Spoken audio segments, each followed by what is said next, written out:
This video is brought to you by Miniature Market. Thousands of board games, discounted prices, miniaturemarket.com. Hello my friends, it's the Game Boy Geek here. Today, it's all about the nuts. We're talking about walnuts and cashews and pistachios and almonds, and we're also going to be talking about nutty poses that you'll be doing in this lightning fast party game called Not So Fast. And this is from Smirk Laughter Games, which is an imprint of Smirk and Dagger Games, who for the last 14 years have been giving us games, much like Cutthroat Caverns, where you do terrible things to your friends, gnash your teeth, and laugh about it together. Where now Smirk and Laughter is going to bring about new emotions to explore and be able to make new experiences to share. This is the first game of this new Smirk and Laughter publishing name, and so we're going to take a look at this. I'm going to show you how it's played. Now, don't skip this because I actually did a playthrough with my game group, and it is hilarious because this is one of those games that you need to experience watching how it plays. So, without further ado, here we go.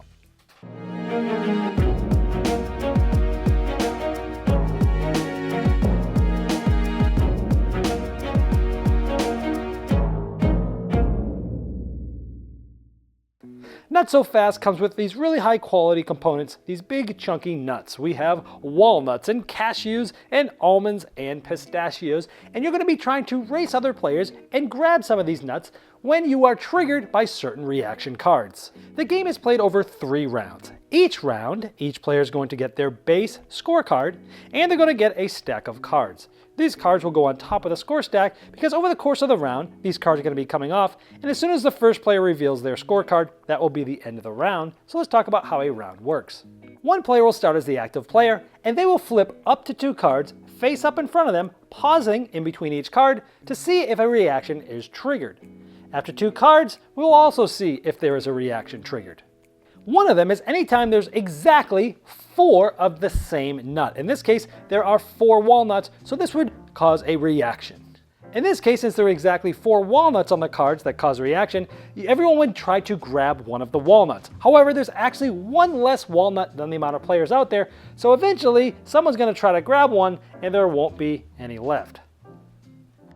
The player that was too slow to grab the last walnut will have to take all of the cards in front of the player that caused the reaction and put them underneath their scorecard. And these are essentially penalty points, and these are bad because the one who has the least amount of penalty points at the end of the game will win. Now perhaps, let's say that player had flipped over this for their second card. There's not 4 there, so it would not have caused a reaction. The next player clockwise would now be the active player, and they would flip up to 2 of their cards. As an active player, you may have cards from previous turns in front of you. You'll still just flip them up one at a time, and it's possible to cause a reaction with even your first card, because here's exactly 4 cashews, and so you resolve it the same way I had showed previously, but this time grabbing the cashews. The slowest player would then have to take all of these cards and put it under their score stack. The active player would not play a second card in this instance. And anytime somebody grabs a nut by mistake and it is incorrect, they take 2 cards from the top of their deck and they place them underneath their scorecard as negative points.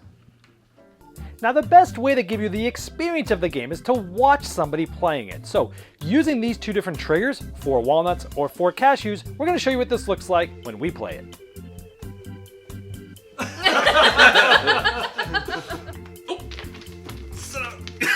it's an almond! I learned it was an almond!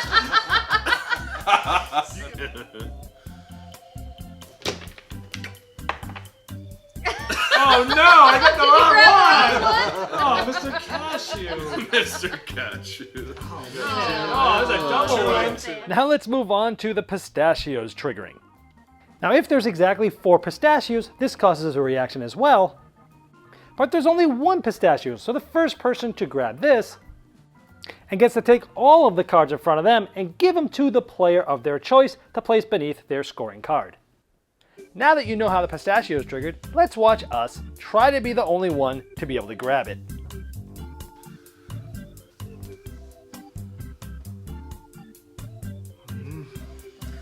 Intense over there. Oh yeah! Oh. Me again? Let the record show. I'm getting piled on. Alright, you guys ready? I think I myself too hard. See, it stars. Oh, you got it! He was looking for it. You can give these to anyone you want. What? Every time? I know you're wondering about that almond because it's not on the cards. Well, almonds get triggered if there are 2 matching sets of 4 nuts. We have 4 walnuts and 4 cashews. That would trigger the reaction for the almond. Another way to trigger the almond reaction is to have exactly 7 of a specific nut.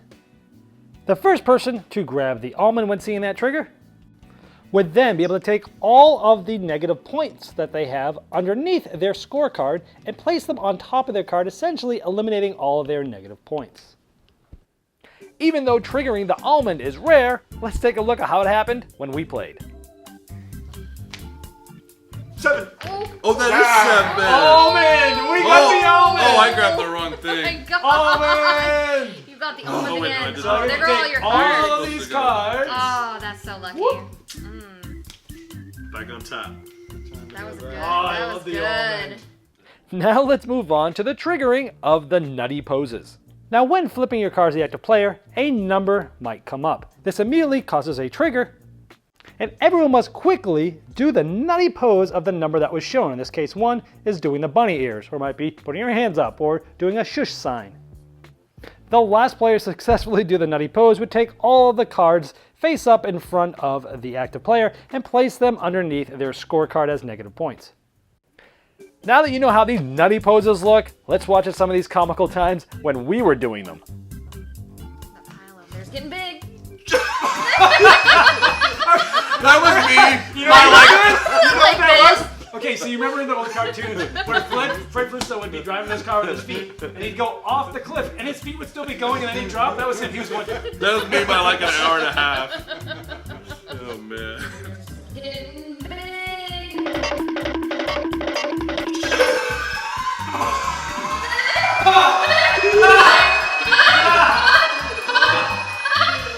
Now that you've seen all these different reactions on an individual basis, let's show you more of what a natural flow of the game looks like. 3. Ooh. Yeah, you guys. Sometimes I don't even want to jump Trying in to there. come on It's just pistachio? intense, yeah. You can take a pistachio thief. Here we go. Oh no. Oh! I got the I wrong thought you nut. had one. I did. At first I had it, and then it squeezed out. They bounce, man. They bounce all over. Uh-oh. Yeah-oh. Ooh, wow. That wasn't expected. Oop. Oh no! Doing the wrong one. Oh man! I missed the love. I missed the love. Yeah.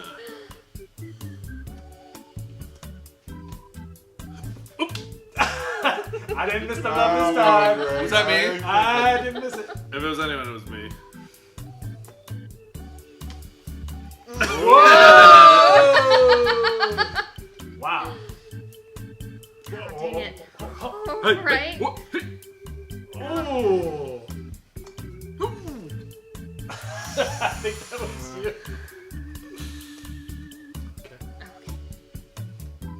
Oh no! Oh no! That's gonna be a good one. Slow-mo right there. Oh no! Oh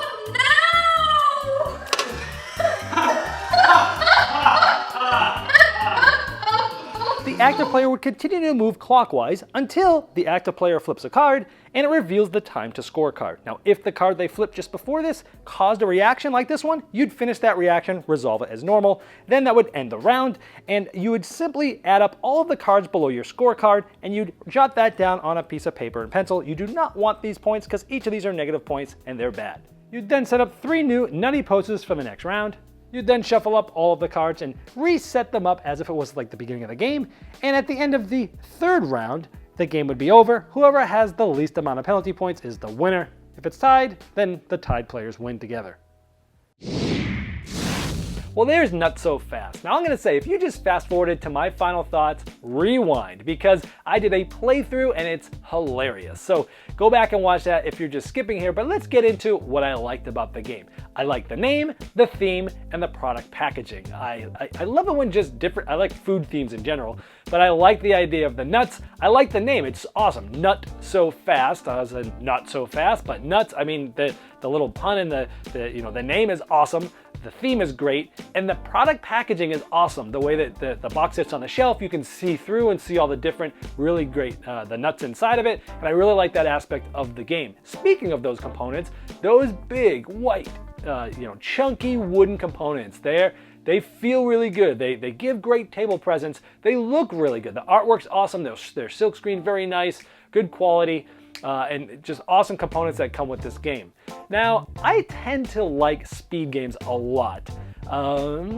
Possibly because I think it's the only type of game I'm actually any good at. And of course, it's always more fun to be able to do well in a game. Now, don't get me wrong, I have plenty of games that I absolutely love that I am terrible at, but I like speed games in general. But this game is not just about speed. You've got this two-step process, right? So you've got the different patterns and you've got the different nuts. And sometimes you're looking for a specific pattern and then you're looking for the specific nut. But then sometimes you're looking for a different pattern, like 7 instead of 4. Then you gotta grab the different nut. So there's a little bit going on there, thinking this, where it's not just reaction. It's like reaction, think, reaction. And then, of course, you've got those nutty poses we'll get to in just a moment. So I like the different nut, the way that like the walnuts and the cashews, they sort of work the same way. And there's one less in every player, and you're trying to get them, and whoever has it last. It reminds me of a game when I was a kid we used to call Pig. Some people call it spoons, and you'd play cards, you'd try to get 4 of a kind, and the first one that got it would pull a spoon or go like this in Pig, and whoever pulled the last, whoever was left without a spoon would get an X, and so on and so forth. And it kind of reminded me of playing those games as a kid, which is probably why I really like this even more than I normally would have, because it brought that nostalgic value back. But you have the different nuts. You have that pistachio nut where, hey, if you're the only one to get that, you have to give all the cards in front of you to, of the active player to whoever you want. And that's fun. As you saw, some of the reactions, giving them to a specific player, piling on people, trying to get who you think's in the lead, stuff like that is really fun. Also the different abilities, the almond, man, it does not happen very often, and you gotta be quick because it's you're so used to getting the 4 and the 4 and looking for that 4.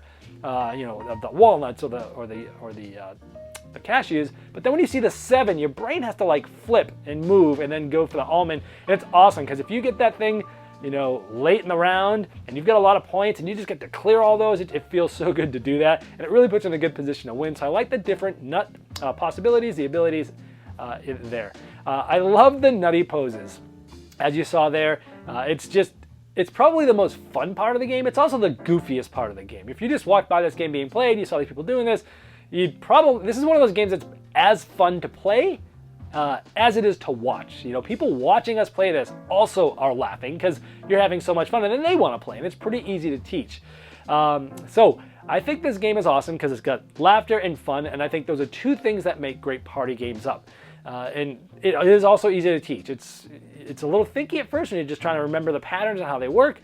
You want to make sure you're sitting at a table where everyone can see all the cards about equally, keep everything in the middle.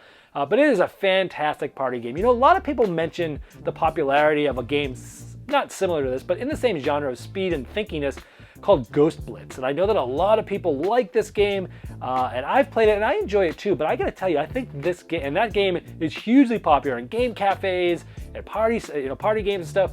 And I gotta say, I think this game completely replaces Ghost Blitz for me. I don't think I'd ever play it again on my own account because this game does a lot of the similar things, but does it in a better theme, does it in a better way. The nutty poses, it just adds a little bit more to it without being more complex. And I absolutely love the game. Any cons? Well, the game is physical. You're grabbing things, there's one less nut. Sometimes you're grabbing people's fingers, sometimes you're fighting over the last one, and it might be a little too physically aggressive for some. I'm not going to be ripping grandma's knuckles off trying to get the last nut. And sometimes it happens, but if I'm fighting with my friend Greg, as you saw a couple times probably, we would like to fight for it, and it's fun. So some people, that makes the game even better, but just be warned if you're playing with elderly or people that aren't physically into that physically aggressiveness, it might be a little turn off for them. It doesn't happen all the time, but it can happen. Overall, love the game. It is amazing. If you like speed games at all, or even if you don't I think you should give this one a try. The whole package here is awesome. This one is going to get a saxophone serenade because of all the reasons I mentioned too. But before I get there, the publisher did want me to let you know that this is going to be available in April 2018. It's going to be available at your friendly local game store. It's also going to be available on smirkandlaughter.com. And the first handful of people that get this will also possibly be able to get some special promo cards while supplies last. So on to the saxophone serenade.